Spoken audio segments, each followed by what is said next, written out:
Have you ever watched someone walk out of your life and wondered why God didn't stop them?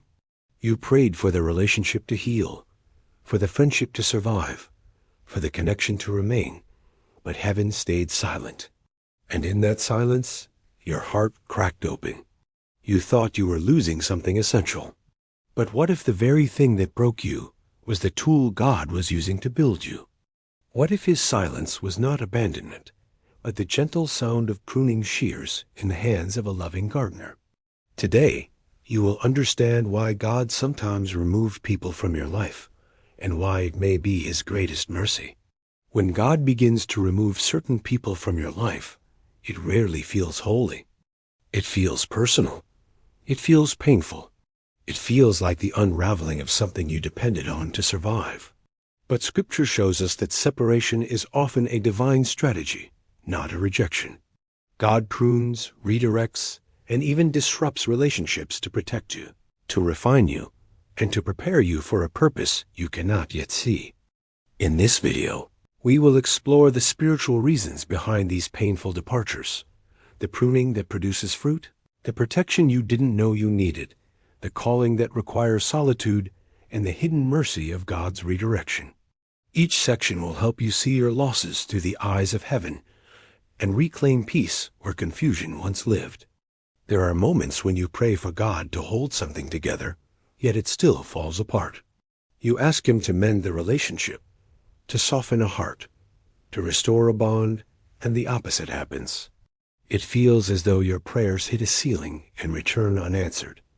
But silence does not mean absence. Often, it is the backdrop against which God performs his deepest work. Scripture tells us in Psalm 34-18 that the Lord is close to the brokenhearted and saves those who are crushed in spirit. His closeness is not measured by the outcomes you hoped for, but by his presence in the collapse you never expected. When people leave, God is not stepping back.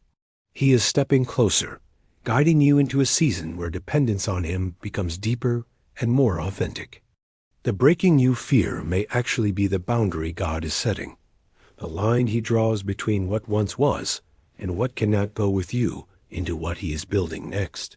Some of the relationships God removes are not toxic, sinful, or obviously harmful. In fact, many of them look healthy on the surface, full of memories, comfort, and familiarity. That is what makes the loss so confusing. But Jesus teaches in John 15:1-2 that the Father, the master gardener, cuts off every branch that bears no fruit, and prunes every branch that does bear fruit, so that it will be even more fruitful. Pruning is not punishment. It is precision. God touches areas of your life you would never dare to touch yourself. He trims attachments that drain strength, even if they once brought joy. He removes the branches that cannot support the next harvest. When someone leaves you unexpectedly, it may not be because they were bad for you, but because they were too small for the season God is preparing. Some people were never meant to walk into your calling, not because they are unworthy, but because they are not assigned to the destiny God has written for you. There are times when God removes people, not because you see the danger, but because he does. Some relationships drain you slowly, the way a tiny leak empties a vessel over time. Others pull your heart away from prayer, distort your discernment, or feed wounds you've never healed.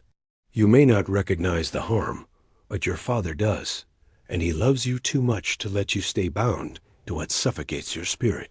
Scripture warns us in 1 Corinthians 15:33, "Bad company corrupts good character." Not every harmful influence announces itself loudly. Some arrive gently, wrapped in comfort, loyalty, or shared history. God sometimes allows distance, conflict, or closed doors because you would not walk away on your own.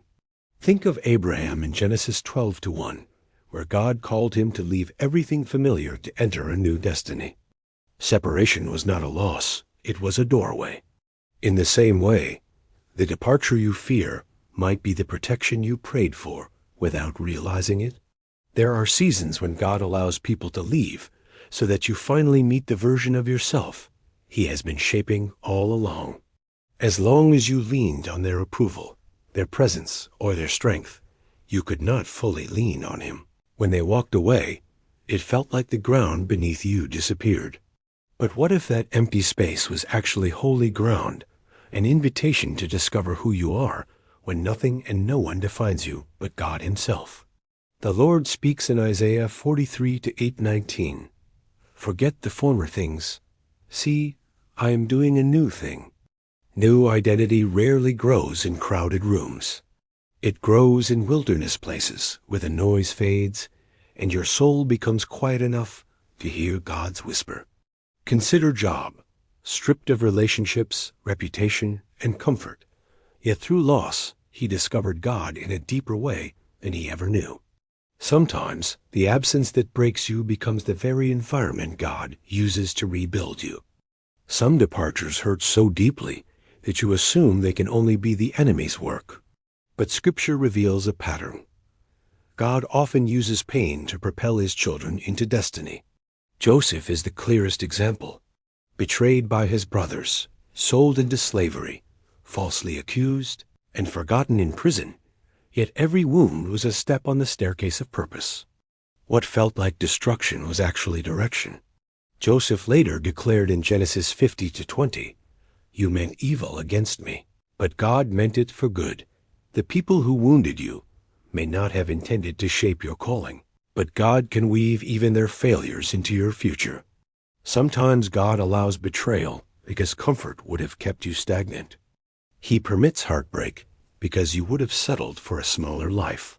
When someone leaves, when trust collapses, when your heart shatters, those moments may be the very pressure God uses to push you into the places he designed for you long before the pain arrived.